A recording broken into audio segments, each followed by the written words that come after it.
قرآن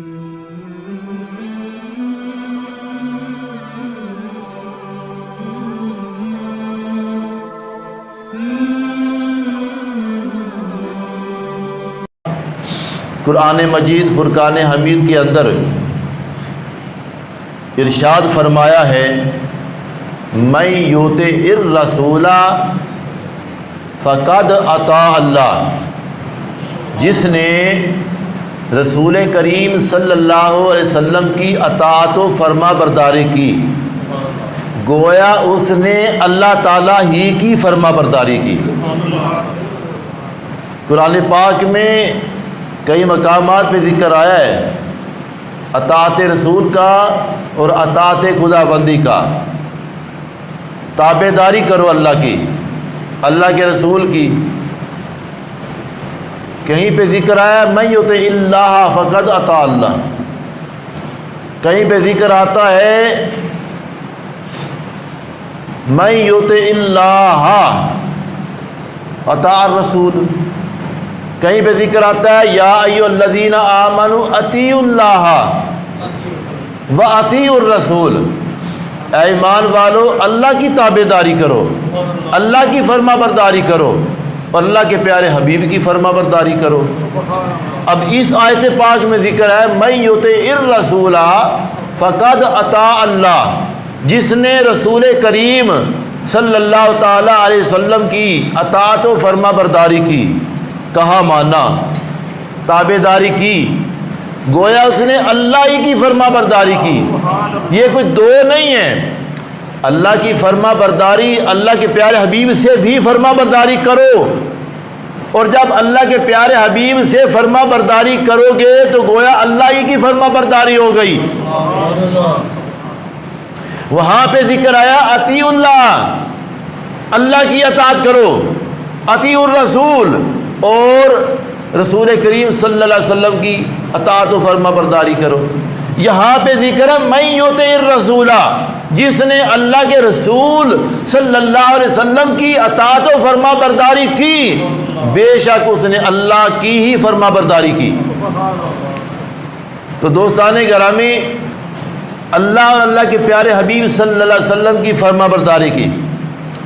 اب ذرا صحابہ کرام کی زندگی مبارکہ پہ ذرا روشنی ڈالتے ہیں کہ صحابہ کرام آقا علیہ الصلوۃ والسلام کی اور اللہ کی کیسے اطاعت و فرما برداری کرتے تھے۔ آقا علیہ الصلوۃ والسلام منبر شریف پہ جلوہ گر ہیں، خطبہ ارشاد فرما رہے ہیں، مسجد صحابہ سے بھری ہوئی ہے، تو کوئی صحابی اندر آ رہا ہے، کوئی مسجد کے دروازے کے باہر ہے بھی، کوئی چلا آ رہا ہے، کوئی اندر داخل ہو رہا ہے، کوئی آگے تشریف لا رہا ہے۔ تو اللہ کے پیارے حبیب علیہ الصلوۃ والسلام نے فرمایا بیٹھ جاؤ۔ جب حضور نے فرمایا نا کہ بیٹھ جاؤ، تو جو جہاں پہ تھا منوعاً وہ اسی وقت وہیں پہ بیٹھ گیا، جو اس جگہ پہ تھا وہ وہاں پہ بیٹھ گیا، جو جوتوں والی جگہ پہ پہنچا تھا وہ وہاں پہ ہی بیٹھ گیا، جو مسجد کے دروازے کے باہر پہنچا تھا وہ وہیں پہ بیٹھ گیا۔ جب اللہ کے پیارے حبیب کا حکم آ گیا کہ بیٹھ جاؤ اپنی جگہ پہ، جو چلے آ رہے تھے تو وہیں پہ بیٹھ گئے، ایک قدم بھی آگے نہیں اٹھایا کہ کہیں اللہ اور اللہ کے پیارے حبیب کی نافرمانی نہ ہو جائے، بے ادبی نہ ہو جائے۔ اللہ اور اللہ کے پیارے حبیب کا حکم اتنا اٹل ہے کہ جب حکم آ گیا اس وقت صحابہ کرام اس کو منوعاً تسلیم کر لیتے تھے۔ پیارے کریم آقا نبی علیہ الصلوۃ والسلام نے غزوہ احد کے مقام پہ جب اعلان فرمایا ہے، صحابی رسول حضرت بلال کو فرمایا کہ بلال اعلان کر دے علاقے میں جنگ کے لیے تیاری کر لو، دشمن خدا سے جنگ کرنی ہے، مقابلہ کرنا، جہاد کے لیے تیار ہو جاؤ۔ اس وقت یہ ڈر اور خوف نہیں تھا، اس وقت صحابہ کا یہ جذبہ اور یہ ایمان تھا۔ جب اللہ کا حکم آ گیا، اللہ کے پیارے حبیب کا حکم آ گیا تو لڑنے کے لیے، جہاد کرنے کے لیے تیار ہو گئے۔ ڈر نہیں تھا کہ مارے جائیں گے، تکلیف ہوگی، وہاں پہ زخمی ہو جائیں گے، نہیں صحابہ کرام کا یہ جذبہ تھا کہ جب حکم آ گیا فوراً تیاری کر لیتے. تو جب یہ جنگ احد کے موقع پہ تیاری کرنے کا حکم آ گیا، صحابہ کرام جوک در جوک مسجد میں آنا شروع ہو گئے. پھر وہاں سے قافلہ جب چلنے لگا، ایک صحابی جس کا نام حضرت حنظلہ رضی اللہ تعالیٰ عنہ ہے، جس کا لقب نبی کریم رؤوف الرحیم صلی اللہ تعالیٰ علیہ وسلم نے غسیل الملائکہ کا لقب دیا، یہ حضرت حنظلہ رضی اللہ تعالیٰ عنہ اسی دن اس صحابی رسول کی شادی ہوئی، اس صحابی رسول کا نکاح ہوا. شام کو گھر آئے، پہلی رات تھی، اپنی بیوی سے ملاقات کی. جب ملاقات ہو رہی تھی، صحابی رسول حضرت حنظلہ اپنی بیوی کے پاس ہے، ادھر سے اللہ کے پیارے حبیب کا حکم آ گیا، جنگ کے لیے جہاد کے لیے تیاری کر کو فوراً آ جاؤ. حضرت حنظلہ اسی وقت جب اللہ کے پیارے حبیب کے حکم کی آواز اپنے کانوں میں سنی، بیوی سے جدا ہو گئے اور اٹھ کر چلنے لگے. بیوی نے کہا، اے میرے شوہر، اے میرے سرتاج من، میں اپنی ماں باپ کو چھوڑ کر، اپنی سہیلیوں کو چھوڑ کر، اپنے گھر بار کو چھوڑ کر تیرے لیے آئی، تیرے پاس آ گئی، اب تم مجھے چھوڑ کر کہاں جا رہے ہو؟ حضرت حنظلہ فرماتے ہیں کہ پیچھے ہٹ جا، مجھے روکنے کی کوشش نہ کرنا، روکنے بات بھی نہ کر کے کہیں دیر نہ ہو جائے. میرے آقا نے اعلان فرما دیا ہے جہاد کے لیے جلنا ہے، اگر ایک لمحہ کے لیے بھی میں دیر کر دوں گا تو وہ بے ادبی اور گستاخی تصور ہو جائے گی. اتباع رسول ہے، یہ فرما برداری ہے، تابع داری ہے. اللہ کے پیارے حبیب نے حکم دے دیا، اعلان کروا دیا، تیار ہو کے جلدی آ جاؤ. تو حضرت حنظلہ پہلی رات ہی اپنی بیوی کے پاس، تو فوراً وہاں سے اٹھ کر چلے، حضور کی بارگاہ میں آ گئے اور حضور نے اعلان فرما دیا، چلو قافلے کی تیاری کر کے چلنے کی تیاری کرو.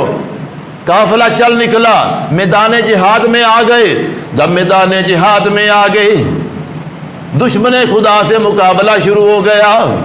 حضور کے غلام دشمن خدا سے مقابلہ کرتے ہیں اور دشمن خدا کو واصل جہنم کرتے جا رہے ہیں اور شہادت کا رتبہ بھی پا رہے ہیں. حتیٰ کہ حضرت حنظلہ رضی اللہ تعالی عنہ کے جنگ کرنے کا موقع آیا، آپ بھی دشمن خدا سے مقابلہ کرنے کے لیے میدان کارزار میں نکلے. وہاں پہ جا کر بے شمار دشمن خداؤں کو، مشرکین کو توار کے وار کر کے واصل جہنم کیا. حتیٰ کہ جنگ کرتے کرتے، لڑتے لڑتے خود بھی جام شہادت نوش فرما گئے، شہید ہو گئے. اب جب میدان میں اس جنگ میں آقا علیہ الصلوۃ والسلام کو فتح و کامیابی ہو گئی، فتح و نصرت مل گئی، جنگ میں کامیابی ہو گئی، تو پھر آقا علیہ الصلوۃ والسلام نے صحابہ کرام جو شہداء، جو شہید ہو گئے، ان کی لاشوں کو دیکھا، جمع کیا. حضرت حنظلہ کی لاش موجود نہیں ہے، سارے حضور کے غلام جو شہید ہو گئے ان کی لاشیں موجود ہیں. حضرت حنظلہ کی لاش نہ دیکھ کر آقا علیہ الصلوۃ والسلام ذرا غمگین ہو گئے، پریشان ہوئے. پھر اچانک حضور کے لبوں پہ مسکراہٹ آ گئی. پہلے پریشانی ہوئی، غمگین ہو گئے، پھر اچانک حضور کے لبوں پہ مسکراہٹ آ گئی. صحابہ نے کہ یا رسول اللہ یہ کیا ماجرا ہے؟ تو آقا علیہ الصلوۃ والسلام نے فرمایا کہ میں نے اپنے غلاموں کے شہداء کے لاشوں کو، جسموں کو دیکھا، سارے موجود ہیں، حضرت حنظلہ کا لاشا موجود نہیں ہے. پھر اچانک میں نے آسمان کی طرف نگاہ اٹھا کر دیکھا تو کیا دیکھا کہ حضرت حنظلہ کو فرشتے جو ہیں، ملائکہ جو ہیں، وہ اوپر لے جا کر اس کو غسل دے رہے ہیں. ابھی غسل کرنا تھا نا، نہانا تھا، تو نہائے بغیر ہی حضور کی بارگاہ میں آ گئے، جنگ پہ چلے گئے، جنگ میں جا کے مقابلہ کیے، جام شہادت نوش کیا. تو حضرت حنظلہ کو غسل دینے کے لیے، نہانے کے لیے فرشتے جو ہیں وہ آسمانوں پہ لے جا کر اس کو غسل دے رہے تھے، تو حضور مسکرا دیے کہ حنظلہ تیرا کتنا بڑا مقام ہے، تجھے کتنا بڑا مرتبہ مل گیا کہ تجھے فرشتے غسل دے رہے ہیں۔ تو پھر حضور نے حضرت حنظلہ کو یہ لقب دیا غسیل الملائکہ، کہ جس کو فرشتے غسل دے رہے ہیں۔